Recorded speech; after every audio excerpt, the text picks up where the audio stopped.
2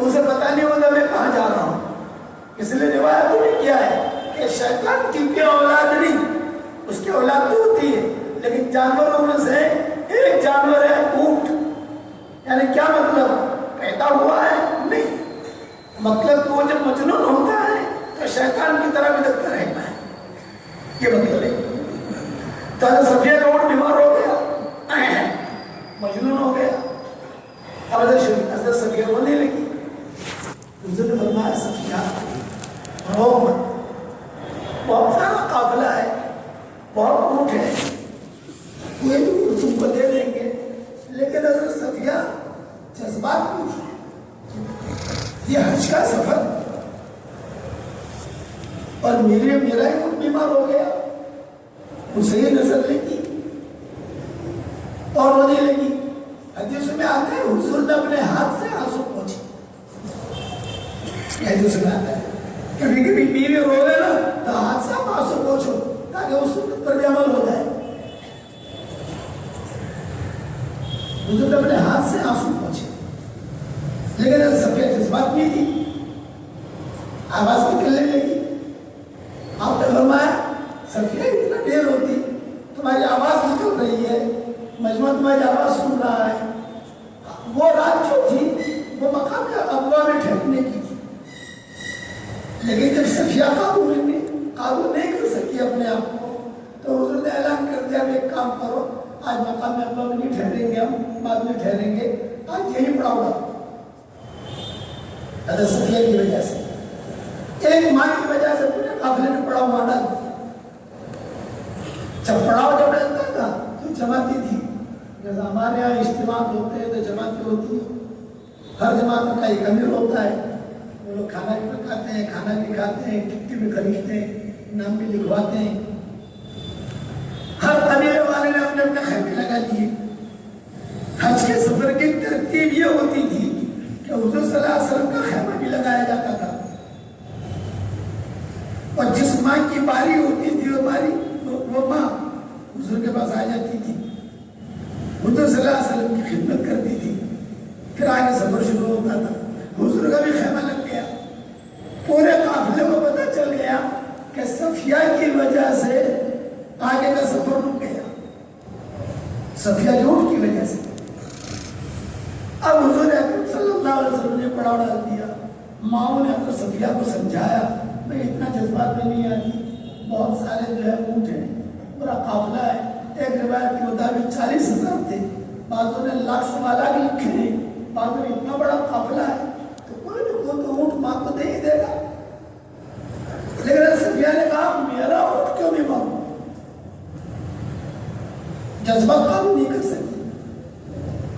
چلو آپ نے اعلان کر دیا کہ بھائی یہی پڑاؤ ڈال دیا. اب اتفاق ایسا تھا کہ وہ رات جو تھی وہ حضرت صفیہ کی تھی حضور کے پاس جانے کی. اب حضرت صفیہ ٹینشن میں آ گئی کہ یار میری وجہ سے پورا قافلہ رکا اور آج رات مجھے حضور کے ساتھ رہنا ہے، پتہ نہیں کیا ہوگا وہاں. امہات المومنین کی 2 ٹولیاں تھیں، جتنی امہات المومنین تھی 2 جماعتیں. ایک جماعت کی ذمہ دار حضرت عائشہ، ایک جماعت کی ذمہ دار حضرت ام سلمہ. دونوں اگر کسی بات پر متفق ہو جائے تو حضور کے ٹینشن میں نہیں آتے تھے، اور اگر دونوں میں سے کسی ایک نے بھی شوشہ چھوڑ دیا، مخالفت کی، تو گھر میں انتشار کی شکلیں ہوتی تھی. حضور کہتے تھے میں ٹینشن میں، ایک متفق ہے ایک متفق نہیں ہے. ہمارے مشورے میں تو ایسا ہوتا ہے، سب متفق ہو تو کم بنے. اب حضرت صفیہ کی اونٹنی بیمار ہوئی، حضرت صفیہ کی باری. تو حضرت صفیہ تھی ام سلمہ کی ٹولی میں، لیکن آج حضرت صفیہ نے سمجھا کہ آج ام سلمہ سے کام نہیں بننے کا، آج بنے گا عائشہ سے کام. آج میں جو دیکھتا ہے میرا کام آج کہاں سے بنے گا. یہ آئی حضرت عائشہ کے پاس، بہن جی آپ کو پتا ہے نا میری وجہ سے سارا قافلہ رکا.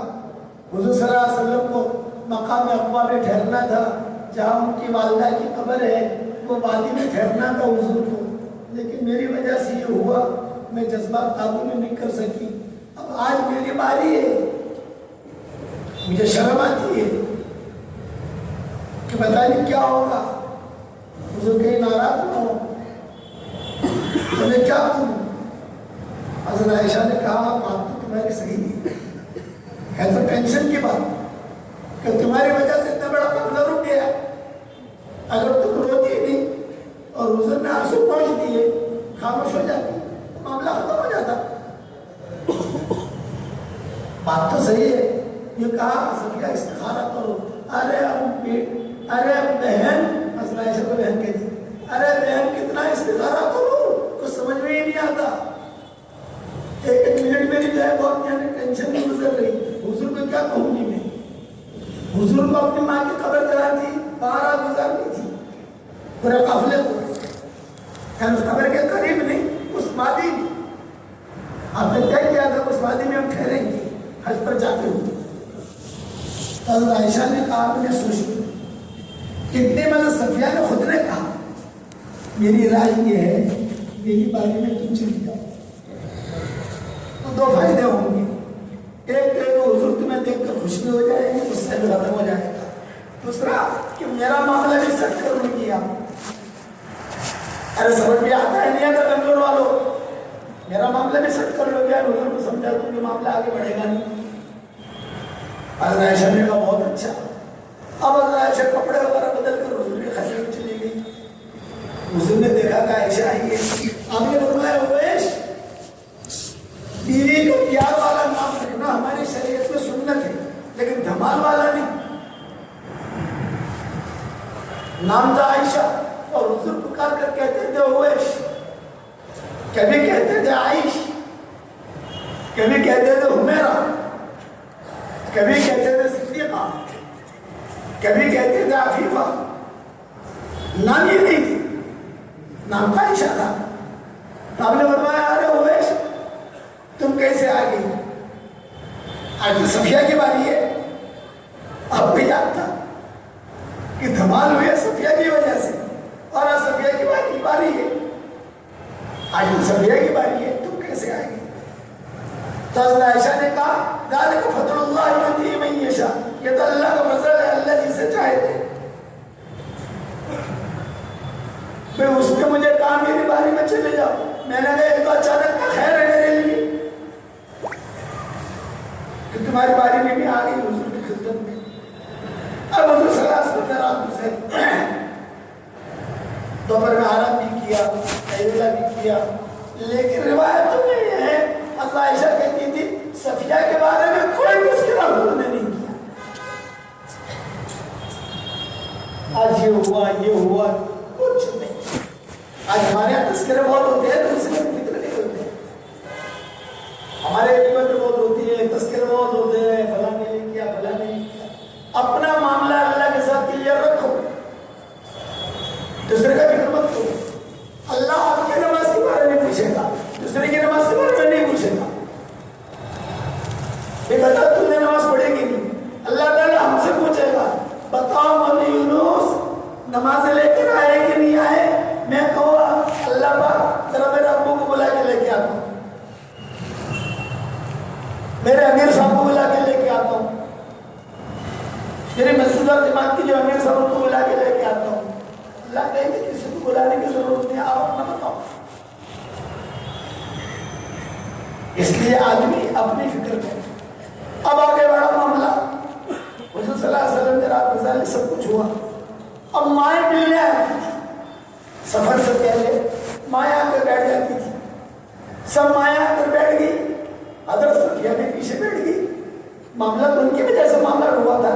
ارے صفیہ پیچھے کیوں بیٹھی آگے آ گیا آگے آ گیا. یہ حضرت ہارون علیہ السلام کی اولاد سے تھی بہت خوبصورت. موسیٰ علیہ السلام کے بھائی حضرت ہارون تھے. یہ جو گورے ہوتے ہیں گورے دنیا میں سمجھ لو وہ نسل یہودی ہوتی یہودی کی نسل میں سے تھی. حضرت ہارون کی اولاد میں سے بہت خوبصورت تھی ماشاء اللہ. ان کی شادی کا قصہ بھی عجیب ہے. ان کا انتقال کا قصہ بھی عجیب ہے. کہیں بیان کریں گے انشاءاللہ. وہ دنوں میں آ جاؤ قریب قریب آ جاؤ. ساری مائیں بیٹھ گئی. اس نے فرمایا بھائی صفیہ کا اونٹ بیمار ہو گیا کے پاس اب کوئی اونٹ نہیں ہے اور تمہارے پاس اونٹنیاں ہیں، اور زینب کے پاس تو بہت اونٹنیاں ہیں، حضرت زینب کو اونٹنیاں بہت تھی، تو حضور صلی اللہ علیہ وسلم نے فرمایا کہ زینب اپنی ایک اونٹنی دے دو، آپ کے پاس اونٹنیاں بہت ہیں۔ بس حضرت زینب کی زبان سے کیا جملہ نکلا؟ جی ہاں، یہودن کو میں دوں۔ بس اتنا جملہ نکلنا اور سانپ کاٹا، مجلس کے اندر سانپ کٹ گیا ایک دم سے، خاموشی۔ حضرت عائشہ نے چہرہ نیچے کر لیا،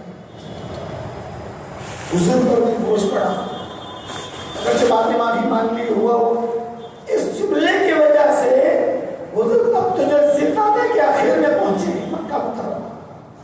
حضور صلی اللہ علیہ وسلم پورا ذی الحج، پورا محرم، پورا سفر اور ربیع الاول کے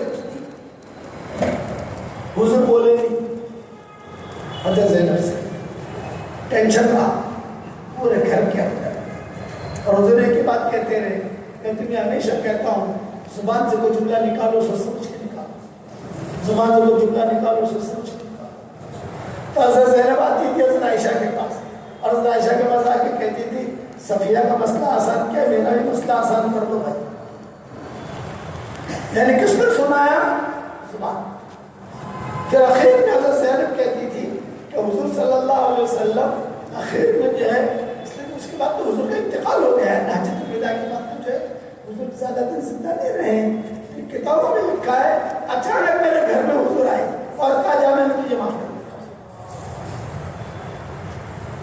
رات کے وقت میں نے ایک سایہ دیکھا، حضرت زینب کہتی تھی، میں سمجھ گئی کہ کوئی آدمی ہے، حضور آتے تھے گھر پہ تشریف لاتے تھے لیکن زیادہ بولنا نہیں، خاموش، اور ایک ہی کہتے تھے میری امت کو نصیحت کرتا ہوں اپنی زبان کے بول ٹھیک کرے، یہ کہتے ہیں میری امت کو کہتا ہوں زبان کے بول ٹھیک کرو، یہ زبان جنت بھی لے جائے گی، یہ زبان جہنم بھی لے جائے گی۔ اسی لیے حضرت عمر رضی اللہ تعالیٰ عنہ کے زمانے میں اگر کوئی بہت زیادہ بولتا حضرت عمر کہتے تھے اسے مدینہ کی مرکز سے نکالو، زیادہ اس کی وجہ سے فتنہ ہوگا، نام تولو اور بولو، قیامت کے میدان میں انہی بولوں کا وزن ہوگا حشر کے میدان میں۔ حضور اکرم صلی اللہ علیہ وسلم نے صحابہ کے سامنے بہت قصے ہوئے ہیں، میں مختصر سنا رہا ہوں، ہمیشہ یاد رکھنا جس کی زبان محفوظ رہے گی اس کا دل محفوظ رہے گا، اس کا عزم محفوظ رہے گا، اللہ قلب سلیم دے گا، قلب سلیم۔ دل کی دو قسمیں، دھیان سے سننا، دل کی دو قسمیں ہیں، ایک دل ہے اس کا نام ہے قلب سلیم، اور ایک دل ہے اس کا نام ہے قلب سقیم۔ قلب سلیم اسے کہتے ہیں کہ جس دل کے اندر کسی کے بارے میں کوئی برائی نہ ہو، نہ حسد، نہ کینہ، نہ غصہ، نہ کپٹ، نہ بدگمانی، اسے کہتے ہیں قلب سلیم۔ الا من اتى الله بقلب سلیم، قرآن میں ہے اذ جاء ربه بقلب سلیم، اللهم انی اسألک قلبا سلیما۔ تو سارے علماء کا اتفاق ہے، خالی ہندوستان کے علماء نہیں، عرب علماء، مصر کے علماء، ہمارے ہندوستان کے علماء، سب کا اتفاق ہے کہ جس کا دل پاک صاف ہوگا اس کی ہر دعا اللہ قبول کرے گا، اس کی عبادت بھی قبول ہوگی، یہ دل پاک صاف۔ اور قلب سقیم کسے کہتے ہیں؟ جس کے دل کے اندر کچرا بھرا ہوا، بدگمانی ہے، قلب سقیم جس کے دل میں حسد ہے، بغض ہے، کینہ ہے، کپٹ ہے، اس کی کوئی عبادت قبول نہیں ہوئی۔ ہاں نیکیاں ملے گی، نیکیاں ہی ملے گی، کیونکہ ہماری شریعت میں نیکیاں حاصل کرنا یہ آسان کام ہے، مشکل کیا ہے؟ قبول کرانا۔ نیکیاں حاصل کرنا تو بہت آسان ہے، پڑھو میرے ساتھ ایک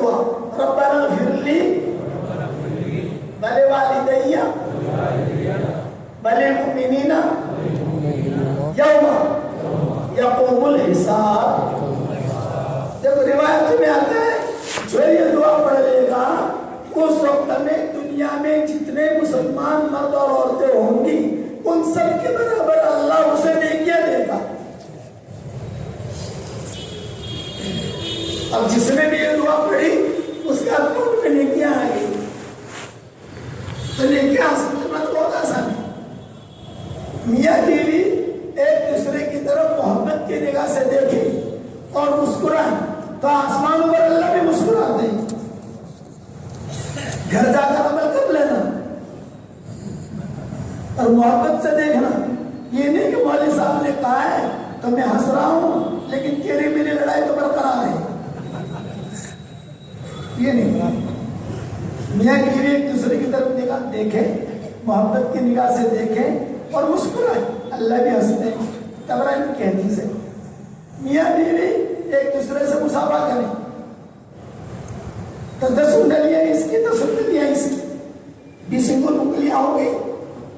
ایک دوسرے سے مصافحہ کر رہے ہیں محبت کے ساتھ تو دونوں کے انگلیوں سے گناہ ایسے جھڑتے ہیں جیسے نل کا پانی آپ کھولو نل پانی کے ساتھ دھڑ دھڑ دھڑ گرتا ہے ایسے گناہ جھڑتے ہیں. یہ تو آسان ہے. نیکیاں لینا تو آسان ہے. بیوی کو بھی لقما دو صدقے کا ثواب. ماں باپ کی طرف محبت کی نگاہ سے دیکھو مقبول حج کا ثواب. یہ تو شریعت نے کہی ایک چیز ہے. مشکل ہماری شریعت میں ہے کسی نیکی کو قبول کرنا. انما يتقبل اللہ من المتقین. تقوی والوں کا اللہ قبول کرتا ہے. یہ نہیں کہا نمازیوں کا اللہ قبول کرتا ہے. یہ نہیں کہا علماء کا اللہ قبول کرتا ہے. یہ نہیں کہا حاجیوں کا اللہ قبول کرتا ہے. یہ نہیں کہا کہ قاری کا اللہ قبول کرتا ہے. نہیں. انما يتقبل اللہ من المتقین. تقوی والوں کا اللہ قبول کرتا ہے. اور تقویٰ کب آئے گا جب ہمارا دل صاف ہوگا. دعائیں قبول کرانی ہے, چلہ قبول کرانا ہے, 3 چلے قبول کرانے ہیں, کشف قبول کرانا ہے, یہ چیزیں قبول کرانی ہے تو سب سے پہلے اپنے دل کو پاک صاف رکھنا ہوگا. یہ نہیں کہ بیوی قریب میں لیٹی ہوئی ہے اس کے بارے میں بدگمانیاں بھری ہوئی ہیں, شوہر لیٹا ہوا ہے بیوی کے دل میں اس کے دل میں کچرا بھرا ہوا ہے. اللہ کو ایسا دل پسند نہیں ہوتا. اللہ کو تقوی والا پسند ہوتا ہے. اس پر مختصر قصہ سناتا ہوں کہ صفات کسے کہتے ہیں. عمر ابن عبدالعزیز رحمۃ اللہ علیہ کا نام سنا ہوگا آپ نے. گرم پانی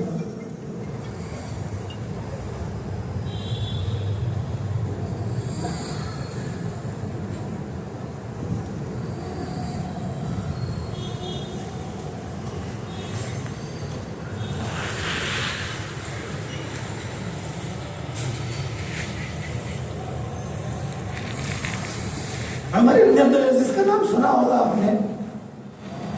ایک مرتبہ کی طبیعت بہت خراب ہے. یہ بہت دھیان سے سننا. یہ قصے یہ چیزیں آپ کو سننے نہیں ملی کہ میں عرض کر رہا ہوں. بہت گہری بات ہے. بخار آتا تھا, بخار ختم ہی نہیں ہوتا تھا. تو شاہی طبیب آئی اور شاہی طبیبوں نے آ کر نبض دیکھی اور نبض دیکھ کر عمر ابن عبدالعزیز سے کہا کہ حضرت آپ 1 ہفتے کے مہمان ہیں, صرف 1 ہفتہ. 1 ہفتے کے بعد آپ دنیا میں نہیں رہو گے. عمر ابن عبدالعزیز نے کہا بھائی کیوں؟ انہوں نے کہا میں نے آپ کی نبض دیکھی ہے تو آپ کی انتڑیاں کٹ گئی ہیں, آپ کا دل کافی کمزور ہو گیا ہے اور آپ کی گردے بھی خراب ہو چکے ہیں. 1 ہفتہ 10 دن بہت ہو گیا. اچھا کیوں؟ کسی نے آپ کو زہر دیا ہے. یہ عمر ابن عبدالعزیز سے کہا. عمر ابن عبدالعزیز نے کہا بھائی مجھے کون زہر دے گا؟ حکیموں نے کہا کہ ہمیں پتہ نہیں, لیکن آپ کو زہر دیا گیا ہے اور یہ زہر اثر کر گیا ہے پورے بدن میں. عمر ابن عبدالعزیز نے کہا ٹھیک ہے. اب عمر ابن عبدالعزیز کا خاص خادم تھا غلام, اس کو تنہائی میں ملا ہے. اور تنہائی بلا کے بٹھایا. کمرے میں سے عمر بن عبدالعزیز ہے اور وہ غلام ہے. غلام سے کہا بھائی غلام بھائی میری طبیعت خراب ہے, کیا تو نے مجھے زہر دیا ہے؟ اس نے کہا نہیں, لیکن سچ سچ ہو یا میرے آخرت کی تیاری کرو, اتنی بڑی حکومت ہے میرے ہاتھ میں, مجھے حساب کتاب چکاؤں, لوگوں کو بتاؤں یہ کرو یہ کرو یہ کرو. اور میری حیاتی کے اندر عمر بن عبدالعزیز کا زمانہ جو ہے وہ خلافت راشدہ کا زمانہ شمار ہوتا ہے. ابو بکر, عمر, عثمان, علی, اسی کے ساتھ عمر بن عبدالعزیز کو بھی علماء جوڑتے ہیں کہ ان کے زمانے میں بھی امن و امان, کوئی زکات لینے والا نہیں تھا, کوئی زکات لینے والا نہیں. کوٹلے کے کوٹلیاں زکات کے لوگ باندھ لے کے کھڑے رہتے تھے, بھئی ہمارے گاؤں میں اتنی زکات ہے, کوئی لینے والا ہو تو لوگ کہتے تھے کہ بھئی آپ کے پاس تو 10 کوٹلے ہیں, ہمارے پاس 50 کوٹلے ہیں, کوئی ہو تو ہمارے پاس بھیج دینا. پھر علماء نے فتوے دیے, غلاموں کو خریدو, غلاموں کو خریدو, غلاموں کو خریدو, آزاد کرو, آزاد کرو. اور غلام کافی آزاد ہوئے, پھر بھی زکات کا مال رہ جاتا تھا. اتنی برکت تھی عمر بن عبدالعزیز کے زمانے میں. تو عمر بن عبدالعزیز نے پوچھا کہ تو نے اگر دیا ہے ہو گیا تو مجھے بتا دے. تو آہستہ سے بولا ہاں میں نے دیا ہے. تو عمر بن عبدالعزیز نے کہا کس نے کہا تھا تجھے دینے کو؟ فلاں نے کہا تھا, مجھے بھی مقابلے کے لوگ ہوں. عمر بن عبدالعزیز نے تیسرا سوال کیا, جو کہا کتنے درہم ملے یا دینار ملے؟ تو اس نے کہا 2000 دینار مجھے ملے. 2000 دینار کا مطلب 2000 سونے کے سکے. درہم چاندی کا ہوتا ہے اور دینار سونے کا ہوتا ہے. درہم میں ہم ہے, غم, اور دینار میں نار ہے, آگ, جو علماء کہتے تھے. تو عمر بن عبدالعزیز نے کہا وہ دینار کہاں ہے؟ کہ میرے پاس رکھے ہوئے.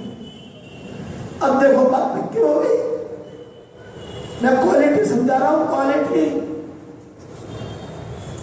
اس نے اقرار کر لیا, پیسے بھی لا کے دے دیے, یہ 2000 دینار. عمر بن عبدالعزیز نے کہا کہ پہلی بات یہ ہے یہ 2000 دینار بیت المال میں داخل کر دے. مسلمانوں کا حق ہے. دوسری بات یہ کہ تو ٹینشن مت لینا, میں نے تجھے اللہ کے لیے معاف کر دیا. ہے ایسی کوالٹی ہمارے پاس. تب جا کر عمر بن عبدالعزیز بنے اسے معاف کرنے میں تجھے معاف کر دیا, بالکل ٹینشن مت لینا اور بالکل فکر مت کرنا. تجھے میں اس مہینے کی تنخواہ دے دیتا ہوں, میری جیب میں سے دیتا ہوں, اور تو شام میں جہاں پر بھی تیرا مکان ہے وہاں جلدی سے نکل جا, اگر مسلمانوں کو پتہ چلے گا تو تجھے قتل کر دے. چنانچہ اس کو تنخواہ دی اور اس کو پیسے دیے, اپنی طرف سے ہدیہ دیا. کتابوں میں لکھا ہے کچھ خوشبو وغیرہ تھی, وہ خوشبو اس کو دی. کس کو دے رہے ہیں؟ یہ قاتل. تب جا کر یہ عمر بن عبدالعزیز بنے اور ان کے زمانے میں کام ہوا ہے. آج ہماری طرح نہیں, بیوی نے ذرا برابر میں نمک زیادہ ڈال دیا, ارے دنیا میں ملی ہے اوپر مت ملنا. شہزادے زبان سے کیا نکال رہے کچھ پتہ نہیں. عمر بن عبدالعزیز نے معاف بھی کر دیا, پیسہ بھی دے دیا, تنخواہ بھی دے دی, اور پھر اس کو خوشبو بھی دے دی, ہدیہ بھی دے دیا, اور کہا جلدی سے بھاگ جا کوئی یہاں سے. لوگوں کو پتہ چلا اگر تم نے زہر دیا تو کوئی تجھے چھوڑے گا نہیں, رستے میں چلتے چلتے مار ڈالے گا. فوراً اس کو تو بھگا دیا.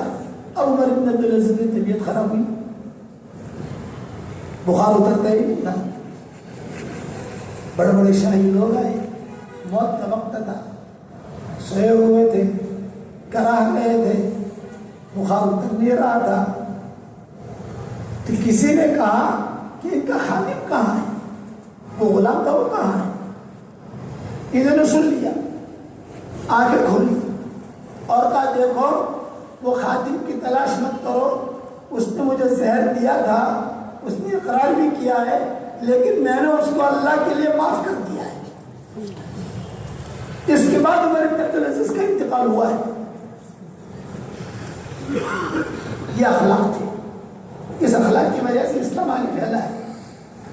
چنانچہ عمر بن عبد العزیز کے انتقال کے بعد اس کو معاف کر دیا انہوں نے۔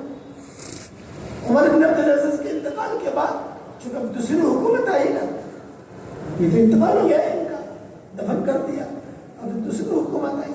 جب دوسری حکومت آئی تو لوگوں نے اسے ڈھونڈنا شروع کیا، تو عمر بن عبد العزیز کی اولاد نے کہا ہمارے ابا نے معاف کر دیا، ہم نے معاف کر دیا، قصاص ہو۔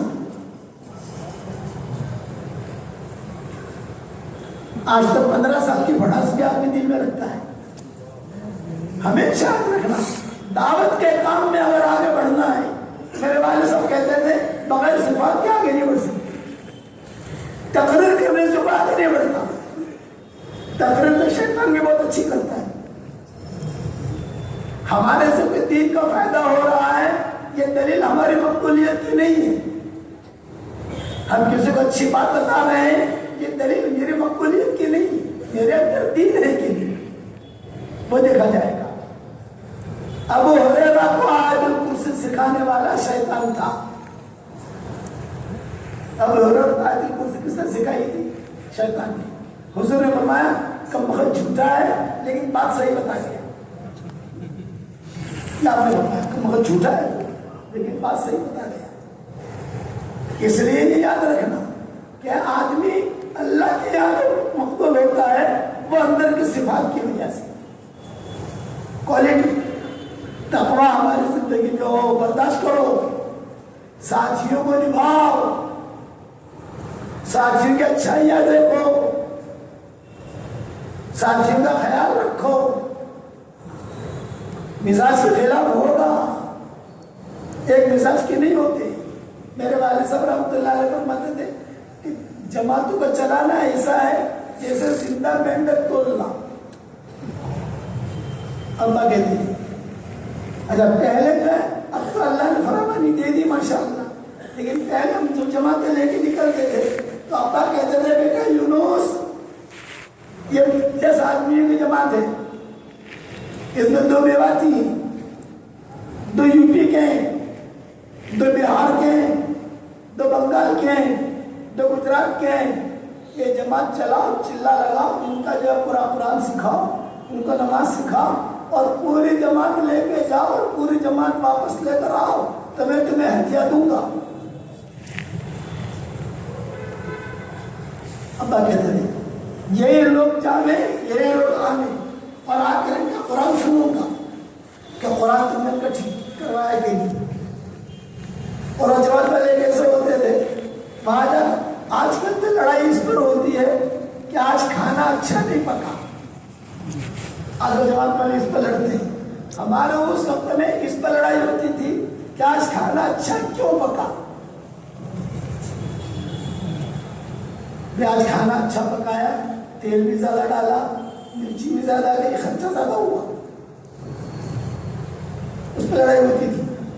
اور کئی بوڑھے ایسے ہوتے تھے کہ ہم جو مشورے کے لیے بیٹھتے تھے تو کہتے تھے بھائی کل کہاں جانا ہے اپنے کو؟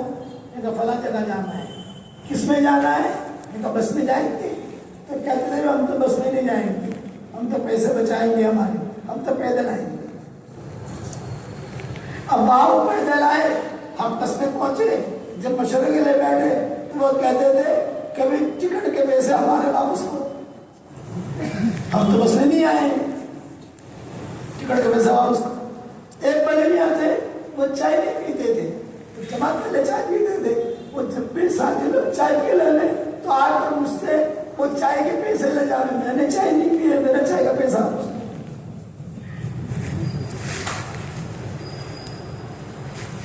جب ہم واپس پہنچتے تھے تو کبھی 4 آدمی واپس آ ہوتے تھے، پوری جماعت نہیں ہوتی۔ تو ابا کہتے تھے 10 دیے تھے، 6 کہاں چلے گئے؟ میں نے کہا ابا ہوگا آدھے رستے سے بھاگ کے ہو۔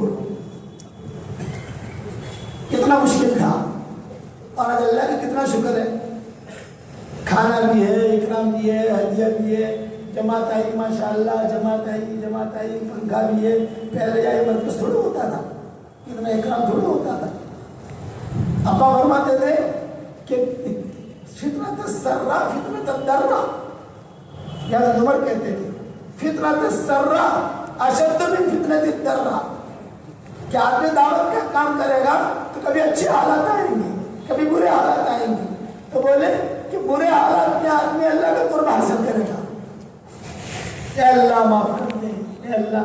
ہر وہ حال جو حال آدمی کو اللہ سے قریب کر دے وہ اچھا حال ہے، اور ہر وہ حال جو حال آدمی کو اللہ سے دور کر دے وہ برا حال ہے۔ مال بہت آیا حضرت عمر کے زمانے میں، بہت، حضرت عمر روتے تھے۔ عبد الرحمن بن عوف کہتے تھے کیوں رو رہے؟ کہ فرمایا مال میں خیر ہوتی تھی حضور کے زمانے میں آتا، یہ مال میں خیر ہوتی تھا ابو بکر کے زمانے میں آتا، میرے زمانے میں آیا اور مجھے فتنے میں مبتلا کر دیا۔ کسرا کے خزانے آئے، کسرا کے، اس کا جو تاج تھا وہ آیا، پورا کے پورا تاج جو ہے اس کا سونے کا تھا،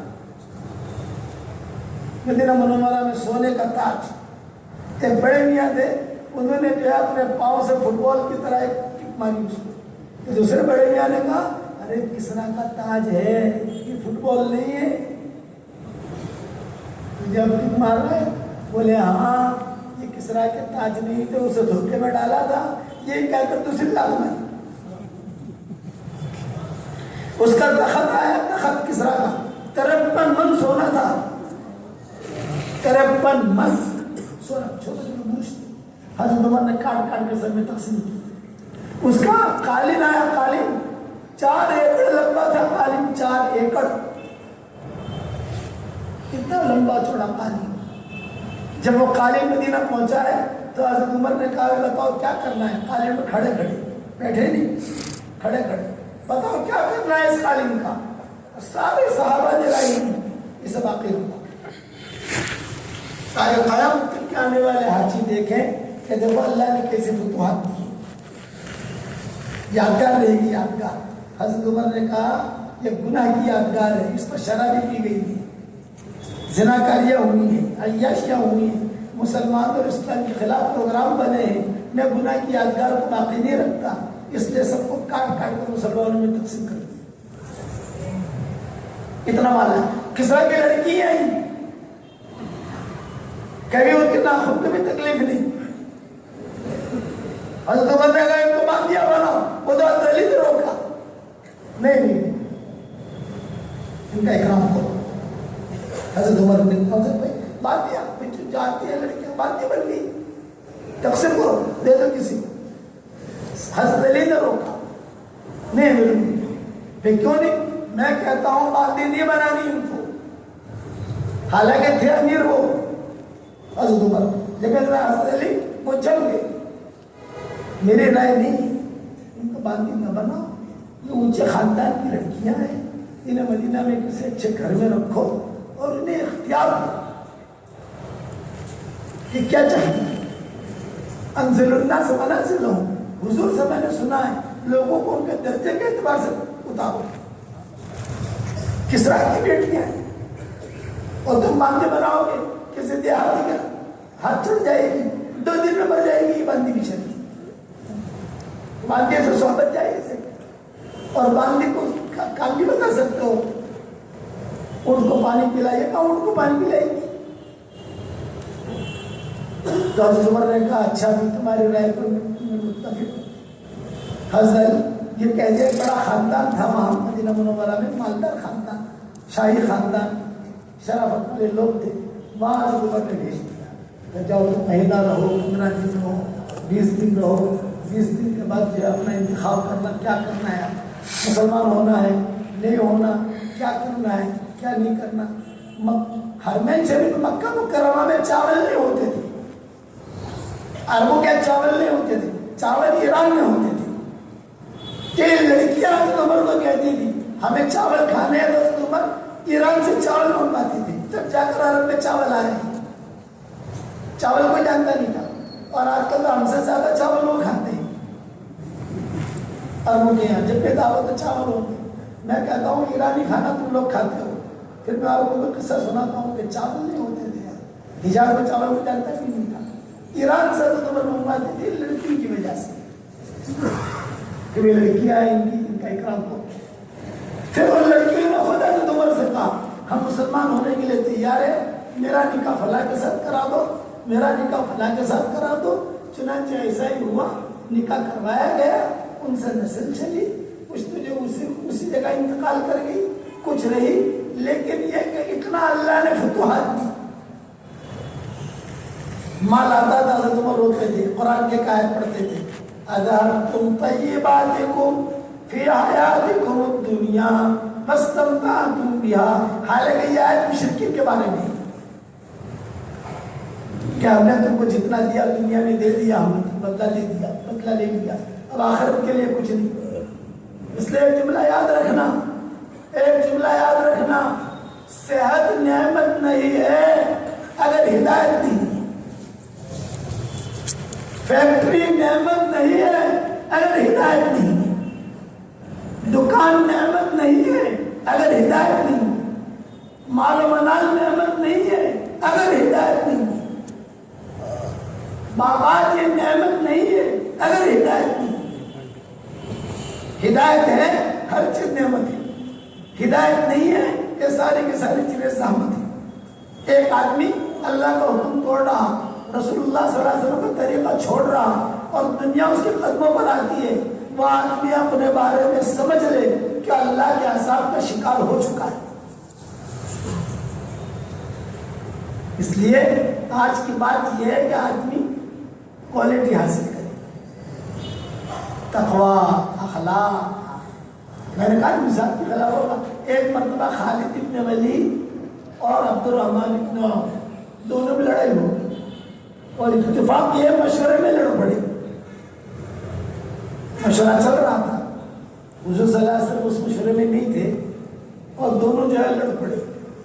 اب جب لڑے تو عبد الرحمن ابن عوف جو ہے بہت بوجھ پڑا ان کو، یہ بھاگے بھاگے آئے حضور صلی اللہ علیہ وسلم کے پاس اور حضور سے آ کر کہا کہ حضرت وہ چھوکرا آیا ہے نا خالد ابن ولید ہمارے لیے تو بڑا ہے، لیکن ان کے ماحول میں یہ نئیوں میں شمار ہوتے تھے، نیا آدمی.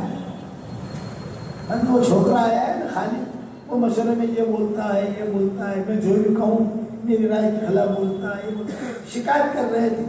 عبد الرحمن ابن عوف اتنا خالد ابن ولید بھی آ گئے. حضرت یہ بڑے میاں ہیں، یہ بڑے میاں مجھے بخشتے نہیں ہیں، جب دیکھو تو مشورے میں میرے خلاف بولتے رہتے. انہوں نے شکایت کی، انہوں نے شکایت کی اور حضور بیٹھے ہو مسکرا رہے ہیں. میرا سمجھ میں آتا ہے نہیں آتا، حضور مسکرا رہے ہیں. اب آپ نے جواب کیا دیا یہ سوچو، نبی کا جواب کیا ہے؟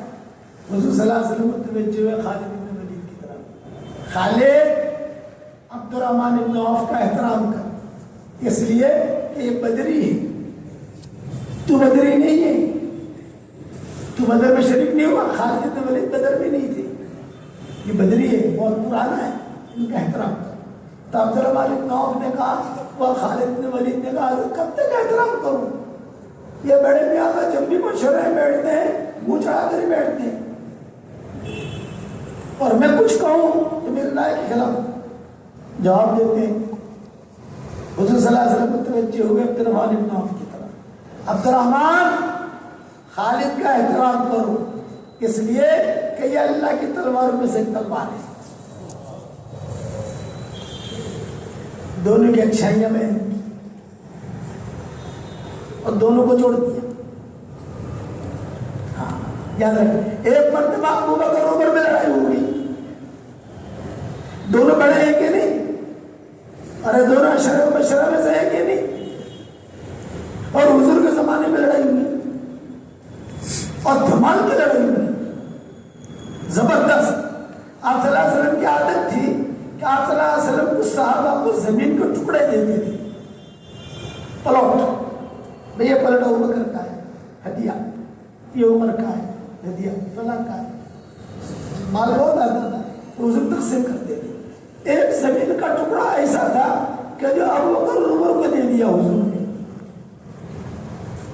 بیچ میں لکیر کر دی، یا ابوبکر کا یا عمر کا، بات ختم ہو گئی۔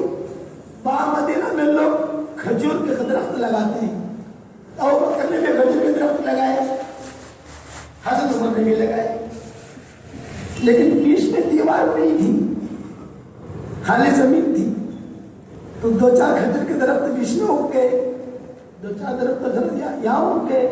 اب لوگ کہنے لگے یہ کھجور کے درخت میرے ہیں، عمر کہنے لگے میرے ہیں۔ ارے سمجھ میں آ گیا کہ نہیں؟ حضور زندہ ہے، حضور صلی اللہ علیہ وسلم کا ہے، قصہ ہوا ہے۔ اب عمر کیا کہنے لگے میرے، عمر کیا کہنے لگے میرے، بات بڑی، بات بڑھتے بڑھتے روایتوں میں آتا ہے انہوں نے کچھ کہا، انہوں نے کچھ کہا۔ حضرت عمر کہنے لگے بس اب مجھے تو بہت ہوش پڑ گیا، میں تو کبھی معاف کروں گا نہیں، یہ کہہ کر حضرت عمر چلے گئے۔ ابوبکر نے کہا عمر معاف کر دو، مجھ سے چپ ہو گئی، نہیں میں معاف نہیں کرتا۔ حضرت عمر گھر پر گئے، گھر پر گئے معافی مانگنے کے لیے۔ آج ہمارے یہاں معافی مانگنے کوئی نہیں آتا، آج ہمارے یہاں اس کے خلاف پلاننگ کرتا ہے۔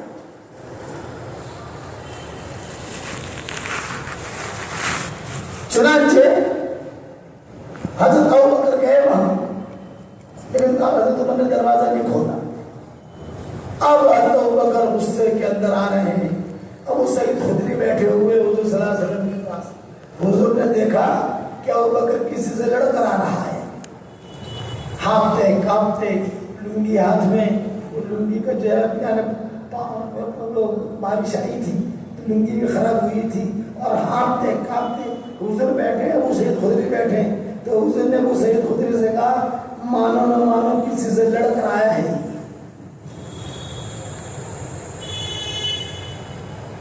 اب پہنچ گئے حضور کے پاس، آپ نے بولا کیا ہوا؟ کہ میں حضرت میرے عمر کی لڑائی ہو گئی، میرے زبان سے کوئی جملہ نکل گیا، وہ غصہ ہو کر ناراض ہو کر چلے گئے، میں معافی مانگتا ہوں، دروازہ نہیں کھولتے۔ اب بڑا بیٹھو، پانی پیو، شانتی رکھو، شانتی۔ اتنے میں تمہیں بھاگا بھاگے آئے اور بیٹھ گئے ہانپتے کانپتے، اب چار ہو گئے، حضور، ابو سعید خدری، ابوبکر، عمر۔ حضور مسکرا رہے ہیں، ہاں بھی کیا ہوا عمر؟ میں حضرت ہوا تو کچھ بھی نہیں، بس میری غلطی تھی، یہ ہے میری غلطی تھی، ابوبکر کی غلطی نہیں ہے۔ ابوبکر نے کہا نہیں، حضرت عمر کی غلطی نہیں ہے، میری غلطی۔ دونوں، وہ کہہ رہے ہیں میری غلطی، وہ کہہ رہے ہیں میری غلطی، وہ یہ نہیں کہہ رہے اس کی غلطی ہے، اس کی غلطی ہے۔ تو حضور نے فرمایا چلو کوئی بات نہیں، تم دونوں کو اللہ معاف کرے، بات ختم ہوگی۔ اور ہمارے یہاں کیا ہوتا ہے، ہر آدمی اپنے آپ کو جبریل سمجھتا ہے۔ میرے والد صاحب رحمۃ اللہ علیہ مرکز میں کہتے تھے کہ آج 3 چلہ لگا لیا تو 3 چلہ لگانے والا اپنے آپ کو جبریل سمجھتا ہے۔ ابا کہتے تھے جبریل ایسا نہیں بنا جاتا، اور یہ بھی فرماتے تھے آج کل ہمارے ساتھیوں کو پیر بننے کا شوق بہت ہے، پیر، اور عورتوں کو آپائے بننے کا شوق بہت ہے، آپا آپا آپا آپا، ابا کہتے تھے، اور کہتے تھے پیر تو وہ بنے گا جس سے اللہ بنائے، اور آپا وہ بنے گا جس سے اللہ بنائے، لیکن اس کے لیے کوالٹی کا ہونا ضروری ہے۔ تو مزاج اختلاف ہوگا، یہ نہیں کہ نہیں ہوگا، نبھانا پڑے گا، اخلاق بدلنے پڑیں گے، اخلاق۔ مکہ مکرمہ میں ایک لڑکی تھی، اس کا نام تھا سارہ، بہت اچھا گانا گاتی تھی، بہت اچھا گانا۔ زمانے جاہلیت میں حضور صلی اللہ علیہ وسلم پوچھتے تھے کہ جہاں ہنسی میں گاتی ماں سے خیمہ لگتا تھا، اور قریش اور سارے کے سارے حجاز کے لوگ اس سے ٹائم لے کر گانا سننے آتے تھے، چلو یہ گانا بھی سن لیں گے اور طواف بھی کر لیں گے اور اللہ کا گھر بھی دیکھ لیں گے۔ سب مکہ والے جانتے تھے اس کو، سارا آماد میں کشش تھی. جب بدر کا قصہ ہو گیا، فتح مکہ بھی ہوا نہیں تھا، فتح مکہ کی تیاریاں چل رہی تھی، اتنے میں سارا مدینہ منورہ ہے. جب مدینہ آئی تو سب پہچانتے تھے، ارے وہ آئیے وہ قوم سارا. سب گانا سنتے تھے، پیسے دیتے تھے. زمانے جاہلیت میں حضرت عمر میں پیسے دیتے تھے اس کو، اور کا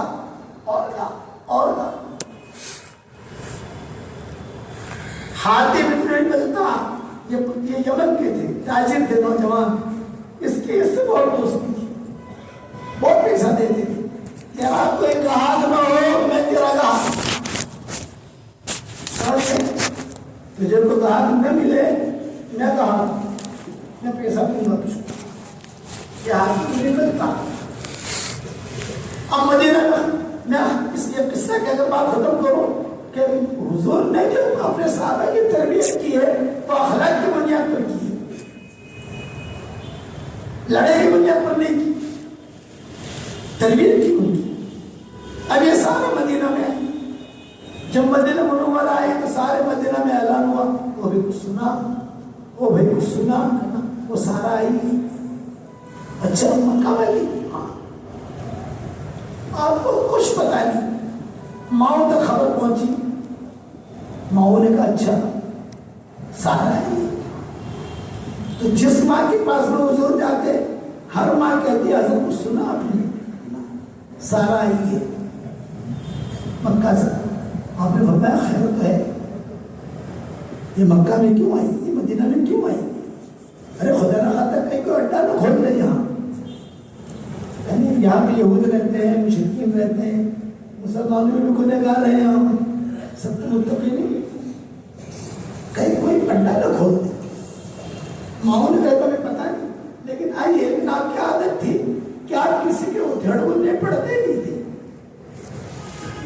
حضرت عائشہ نے بھی کہا، ام سلمہ نے بھی کہا، حضرت میمونہ نے بھی کہا، ارے سب کہتی ہے سارا آئی ہے، میں کیا کروں سارا آئی ہے، کیا کہاں پہ بات پڑ گئی سارا آئی ہے. اور سارا مدینہ منورہ میں بات پہنچ گئی کہ سارا آئی ہے. دوسرے دن مشورے میں حضور بیٹھے ہوئے اور یہ آپا بن کے پہنچ گئی. آپا کا مطلب سمجھے، اڑدی ڈال کر، چہرہ وہرہ تھوڑا چھپا کر، تھوڑا ٹھیک ٹھاک کر کے، سمجھ گئے نا، چادر جلبہ. یہ ہمارے ملک ہے جو ہے ملک ہے، یہ ایسے ملک کا نہیں ہے بھائی، خبر نہیں. یہ تو رنگین کپڑے ہیں، کالا کپڑا، گورا دے کا کپڑے ہیں. برقع تو جلبہ، قرآن شریف میں جلبہ کا نام ہے، چادر ہے. اب چلے جاؤ، ہم لوگ جاتے ہیں دیہاتوں میں حجاز کے بیان وغیرہ کرنے کے لیے، تو ان کی عورتیں بڑی بڑی چادریں اوڑھ کے نکلتی ہیں، بیان میں آتی ہے. جب بیان کر کے وہ نکلے گی تو بڑی بڑی چادریں، جس کو جلباب کہتے ہیں قرآن کے اندر. اب خراسان سے بجا ایران تو وہاں پہ جو ہے، لیکن مکہ آپ دیکھو حج میں آتی ہے وہاں کی عورتیں، خراسان بڑی بڑی چادریں ہوتی، بڑی چادر اڑ کے آ گئی، جسے پتا نہ چلے کہ ٹھیک ہے کہ لمبی ہے، کتنی موٹی ہے، کتنی پتلی ہے، کتنی پتلی ہے. آج تو سب پتا چل جاتا ہے کہ آپا کیسی ہے. تو آ کر میں حضور کے سامنے کھڑی ہوئی. حضور نے دیکھا نہیں، صحابہ نے دیکھ لیا. تو صحابہ نے نیچے نگاہیں کر لی. کچھ صحابہ مسکرائے نہیں، کچھ صحابہ مسکرائے نہیں. حضور نے دیکھا کہ یہ سب مسکرا رہے ہیں، کیا بات ہے. اتنے بات کرتے کرتے دیکھا تو میں خاتون کھڑی، بھائی کون ہے؟ آپ نے پوچھا کون ہے؟ وہ خاموش ہے. صحابہ نے خاموش ہے. حضور نے غور سے دیکھا، اوہو انت سارا. یہ آپ نے کہا انت سارا، تو سارا ہے؟ فرمایا ہاں. جیت مہاجرہ، سوال کیا جیت مہاجرہ، ہجرت کر کے آئی ہے؟ فرمایا نہیں، ہم سے ہجرت کر کے نہیں ہے. تو مسلمان ہو کے آئی ہے. مدینہ منورہ کوئی آتا تھا یا تو ہجرت کر کے آتا تھا یا مسلمان ہو کے آتا تھا. اور اگر 25 50 100 آدمی مدینہ منورہ میں آئے تلواریں لے کر سمجھ لو کہ لڑنے کے لیے آئے ہیں, لیکن ایک عورت مدینہ میں آئی ہے, ایک عورت, یہ لڑکی کیا لڑے گی؟ اور وہ بچی کی مہاجرہ. جب آپ نے کہا آن تھی سارا, تو سارا ہے, ماں نے بھی سن لیا. مکانہ تو کرے تھے, ہر ماں نے جو پردے کوئی دیکھنا شروع کیا, ارے آجا آجا آجا آجا, سارا آئیے, سارا آئیے, سارا. اور حضور کی بات کر رہے ہیں, جی تھی مہاجرہ تو ہجرت کر کے آئیے, جی تھے مسلمان ہونے آئی ہے یہاں, تو کیوں آئی ہے پھر؟ تو اس نے کہا حضرت میں مکہ میں گانا گاتی تھی, لوگ مجھے پیسے دیتے تھے, آواز میری اچھی تھی, لوگوں نے بہت پیسے دیے, میرا گھر خرچہ چلتا تھا. اب جو ہے حالات ایسے آئے کہ میرے جو گاہک تھے کئی لوگ جو ہے بدر میں مارے گئے, اور جو بچ گئے تھے وہ آپ کے پاس آ گئے, سارے میرے گاہک ہیں, صحابہ تھے نا, یہ سب آپ کے پاس آ گئے. تو میرا دھندا ہو گیا, بڑھاپے سے ڈیرا ڈال دیا, آواز خراب ہو گئی, اور جو کچھ بھی سننے والے تھے کئی لوگ بدر میں مارے گئے, اور کچھ بچے پوچھے تو وہ یہاں آ گئے سب. اب میرا خرچہ کون اٹھائے؟ تو میں آئی ہوں مدد مانگنے کے لیے, کیا میری مدد کرے؟ مسلمان ہونے نہیں آئی ہوں, ہجرت کر کے نہیں آئی ہوں. تو اس نے جواب کہہ دیا, ہاں اہلن سہلن اہلن سہلن, بہت اچھا, بہت, یہ نہیں, اب بھاگ یہاں سے, شرم نہیں ہے, دباؤ یہاں سے. اور آپ نے جملہ کہا میں ضرور تیری مدد کروں گا, اور صحابہ کے پاس سے پیسے نہیں لوں گا, یہ جتنے ہیں بیٹھے ہیں ان سے پیسے نہیں لوں گا, میں میرے خاندان والوں کو کہوں گا کہ سارا کی مدد کرو. چنانچہ آپ نے اپنے خاندان والوں سے کہا, حضرت عباس ہے, عبداللہ ابن عباس ہے, فضل ابن عباس ہے, امہات المومنین ہیں, بے چادر بچھا رہا ہوں, جتنے بھی میری بیویاں ہیں کہ جتنے بھی رشتہ دار ہیں میرے, سارا کے لیے کچھ ڈالو. صحابہ بھی ڈالنے کی کوشش کرتے تھے, آپ کہتے تھے نہیں تمہارا چندہ نہیں چاہیے, تم مطلب میرے خاندان والے ہم تیری مدد کریں گے. حالانکہ وہ لڑکی ایسی ہے جو گانا گاتی تھی, حضور کے خلاف گانا گاتی تھی, حضور کی ہجو میں, آپ سمجھئے, آپ کی برائی میں لوگ شعر لکھ کے دیتے تھے, محمد کے خلاف تو گا, تو محمد کے خلاف گاتی تھی. قریش کو مزہ آتا تھا, قریش پیسہ دیتے تھے, اور آپ کو پتا تھا میرے خلاف گا رہی ہے, بدلہ نہیں لیا, کہ میں مدد کروں گا. صحابہ نے کچھ بڑھ کر دینا چاہ, کوئی نہیں, کوئی پیسہ نہیں دے گا, کوئی چندہ نہیں دے گا, میرے خاندان میں سے چندہ کروں گا. چنانچہ جماعوں میں سے کسی نے انگوٹھی ڈالی, کسی نے ہار ڈالا, کسی نے دینار ڈالا, کسی نے درہم ڈالا, کسی نے کھجوریں ڈالی, کسی نے پٹ ڈالا, کسی نے جس کی جو صلاحیت تھی. تو حضور نے بتایا سارا کافی ہے. اچھا جب حضور یہ دے رہے تھے تو سارا مجمع دیکھ بھی رہا تھا, مجمع گھر نہیں گیا, دیکھ رہا تھا. حاتم ابن بلتابی بھی کھڑے تھے, پرانے تعلقات تھے ان کے, اب تو مکہ مدینہ آ گئے. حضور نے جب پوٹلی پوٹلی باندھ کر ایک جملہ کہا, یہ کافی ہے کہ اور دوں, یہ کافی ہے کہ اور دوں. سارا نے کہا کہ نہیں حضرت کافی, بہت ہی, میں اکیلی, کھانے والی میں اکیلی, بہت کافی ہے. اب جب مسجد سے نکلنے لگی, حاتم ابن بلتع کھڑے تھے, حاتم ابن بلتع کی نظر اس پر پڑی, اور اس کی نظر حاتم ابن بلتع پر پڑی. ارے حاتم, تو کہاں ٹھہری ہے, تو بتا, مجھے پرائیویٹ کام ہے تیرا, کہاں ٹھہری ہے؟ اس نے کہا فلاں جگہ آ جانا رات کو, اور کل جا رہی ہوں مکہ. حاتم نے کہا میرا بہت اچھا کام ہے اور میں رات کو آتا ہوں. سارا سمجھے کچھ ان کا ارادہ تھا, کچھ یہ تو مسلمان تھے نا, حاتم نے بلتا رات کو پہنچ گئے وہاں. اب سارا کے ساتھ بیٹھے، سارا نے کہا پرانی یادیں تازہ ہو گئی، تو مجھے کتنے پیسے دیتا تھا، کچھ گانا بانا سناؤ. اس وقت حاضر ہوتا ہے، میں مسلمان ہوں، گانا بانا نہیں سننا، ایک میرا پرائیویٹ کام ہے، تو کرے گی؟ ہاں ہاں، اتنا تیرا مجھ پر احسان ہے، کیوں نہیں کروں؟ ضرور کروں. بولے یہ خط ہے، یہ خط مکہ کے جو قریش ہیں نا بڑے بڑے چودھری، ان کو دے دے اور کچھ نہیں چاہیے، اور چھپا کے لے جانا، کسی کو پتا نہیں چلے، مکہ میں بھی کسی کو پتا نہیں چلے. قریش جو ہے بڑے بڑے چودھری جو حضور کے مقابلے پر ہیں، ان کو جا کے دے دینا. بہت اچھا، اور سارا سنبھال کے رکھنا. اب سارا نے کہا ہاتھ بیٹھو تو صحیح، کچھ سنتے جاؤ. نہیں، خط دے دیا. خیر خط اس میں چوٹی میں چھپا دیا. یا قرآن کی آیتیں نازل ہو گئی. آپ صلی اللہ علیہ وسلم فتح مکہ کا مشورہ کرتے تھے، تو فتح مکہ کا مشورہ سارے صحابہ کے سامنے نہیں کرتے تھے، تو مشورہ خصوصی تھا. اس خصوصی مشورے میں یہ ہاتھی پہ بیٹھتے تھے، انہوں نے یہ خصوصی مشورے کی خبر باندھی کہ مکہ مکرمہ آ رہے ہیں، تو مکہ فتح کرنا ہے اور بہت زمدہ تیاریاں ہو رہی ہیں، تم ذرا حفاظت کرنا اپنی. میں نے راز کہہ دیا. وہ تو خط لے کے چلی. جب خط لے کر چلی تو قرآن کی آیتیں نازل ہو گئی کہ دیکھو بھی ایک عورت جو ہے وہ خط لے کے جا رہی ہے، جلدی سے تم اس کو پکڑو. چنانچہ حضور نے کہا جبریل آئے ہیں، کوئی عورت جا رہی ہے، ٹھیک ہو صاحب. حضور نے کہا کون تیار ہے، اس کو پکڑ کے لا. اس کو پکڑ کے لانا نہیں ہے، خالی خط لے آؤ. حضرت علی نے کہا میں تیار ہوں. فضل ابن عباس نے کہا میں تیار ہوں. یہ سب نوجوان لوگ تھے، معلوم داڑھی کرنے والے، جیسے ہمارے ساتھی میں بھی ہوتے ہیں. بے تقاضا کون پورا کرتا ہے؟ کئی لوگ کھڑے ہو جاتے ہیں، میں کروں گا.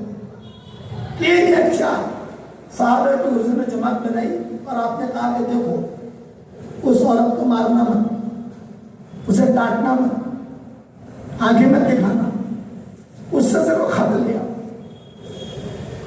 چنانچہ وہ عورت تو سارا تو جا رہی تھی اپنی ترتیب سے، اور یہ دوڑے جوانی کی ترتیب سے. سمجھ میں آئی بات نہیں آئی؟ وہاں جا کر ایک طرف کے نیچے اس کو پکڑ لیا. خط دو. پتہ نہیں ہے خط کس نے دیا ہے، بس اتنا معلوم ہے خط لے کے جا رہی ہے اور نبی کا راز لے کے جا رہی ہے. آپ نے صحابہ میں اعلان کیا تھا آپس میں کہ ہم مکہ مکرمہ جانے والے ہیں، کسی کو پتہ نہ چلے. بس ہم تو گئے ہم اس طرف جا رہے ہیں، خیبر کا رخ بتاؤ اور خیبر کی طرف چلو، آگے چل کر مکہ کا رخ لے لو. تو سارے دشمن سمجھیں گے تو خیبر تبوک کی طرف جاتے ہیں، کوئی ہمارا پیچھا کرنے لگا نہیں. راس میں تھا یہ مشورہ، یہ مشورہ بیٹھتے تھے، انہوں نے خط لکھ دیا. قرآن کی آیتیں نازل ہو گئی. اب یہ حضرات گئے، سارا خط دے. میرے پاس خط نہیں، یہ خط دو میرے پاس نہیں. جب ہمیں آسمانوں سے خبر آئی ہے تمہارے پاس ایک خط ہے جو مشرکین مکہ کے نام تم لے کے جا رہی ہو، ہمیں دو. وہ سمجھ گئی کہ یہ آسمان سے خبریں آئی ہیں ان کے پاس. چنانچہ اس نے کہا اس طرف منہ کرو، میں اپنی یعنی خفیہ جگہ سے نکال کے دیتی ہوں. صحابہ نے اپنا منہ تھوڑا یوں کر دیا. ایک صحابی نے کہا بھائی یار دھیان سے وہ اس طرف کرنا، کہیں ہم وہ اس طرف کریں وہاں سے بھاگ اٹھنا. تو دوسرے صحابی نے کہا اتنی تیز تو دوڑ نہیں سکتی، ہم پکڑ سکتے ہیں اس کو. چنانچہ اس نے کسی بھی جگہ سے خط نکالا، وہ خط نکال کر دے دیا. اور یہ صحابی جب لے کے چلنے لگے تو ایک صحابی نے حضرت علی سے کہا اسے کھول کے دیکھو وہی خط ہے یا کوئی اور خط ہے. کوئی اور کاغذ ہوگا تو کھولا دیکھا، ہاں یہ وہی خط ہے.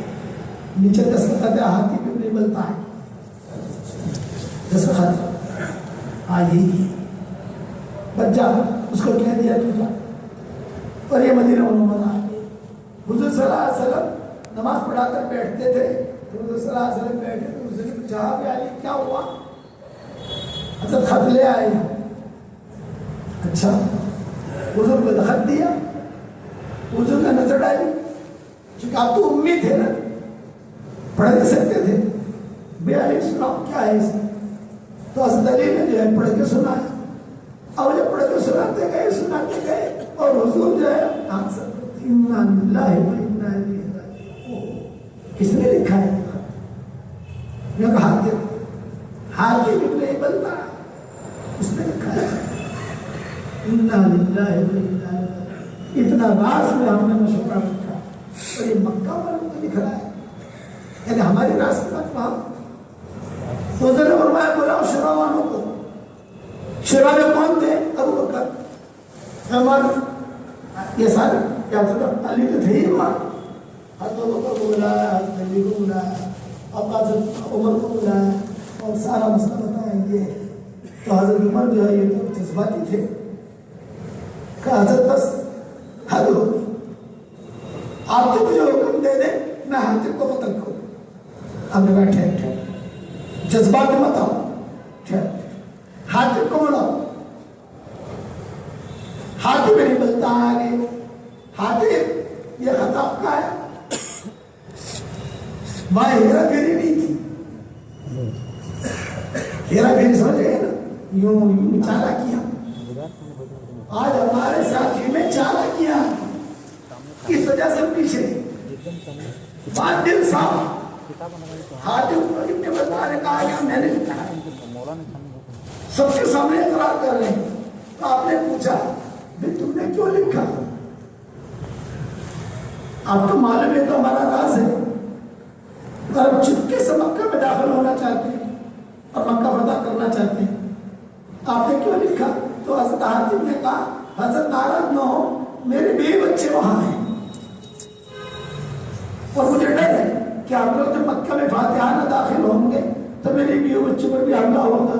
میں نے سوچا ذرا مکہ والوں پر احسان کر لوں کہ آپ لوگ آ رہے ہیں تو یہ احسان کی وجہ سے میری بیوی بچوں کی حفاظت کریں گے، اس لیے میں نے لکھا ہے. میرے دل میں اور کوئی بات نہیں ہے، بس اتنا کہنا تھا. حضرت عمر جو ہے جوش میں آ گئے. نہیں مردی مجھے حکم کرے میں قتل کروں. آپ نے عمر گئے فرمایا جذبات المتا. حضرت حاتم کو قریب کیا اور حاتم کو قریب کر کے کہا کہ دیکھو تم سے قصور ہو گیا ہے عمر، تم جو ہے زیادہ جذبات المتا. حاتم جو ہے یہ بدری ہے، بدر والوں کے سارے گناہ اللہ نے معاف کر دیے. یہ آپ نے جملہ کہا، یہ بدری ہے، بدر والوں کے سارے گناہ اللہ نے معاف کر دیے. کوئی اس کو میلی آنکھوں سے نہ دیکھی.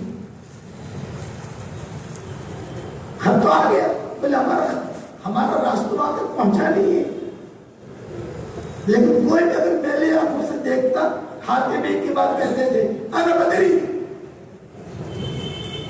انا بدری. بدر والوں کے سارے گناہ اللہ نے معاف کر دیا. یہ اخلاق جب صلی اللہ علیہ وسلم کے. سارا کو بھی ڈانٹا نہیں، حاتم کو بھی ڈانٹا نہیں اور اپنے سے سینے سے لگایا.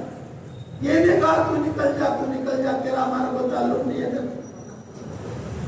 اب وقت جو ہے پورا ہو گیا، وقت کافی لمبا بیان ہو گیا. پھر سارا فتح مکہ کے موقع کے اوپر حضور نے اعلان کیا تھا کہ سارا اگر کعبے میں پائی جائے تو قتل کرو. بعض لوگ تھے جن کے بارے میں حضور نے کہا تھا اکرمہ کعبے میں پائے جائے قتل کرو، سارا بھی کعبے میں پائے جائے قتل کرو. لیکن حضور نے وہاں بھی معاف کر دیا. پھر سارا مسلمان ہوئی، پھر کس کے ساتھ نکاح ہوا، پھر کتنی اولادیں ہوئی، پھر کہاں پر مری، یہ ساری تفصیل انشاءاللہ دوسرے وقت میں سنائیں گے انشاءاللہ. سمجھ گئے بھائی؟ آج تو اتنا ہے کہ ہم سارے کے سارے دعوت کا کام کریں صفات کے ساتھ. کرو گے انشاءاللہ. اس کے لیے ہماری تشکیل ہوتی ہے.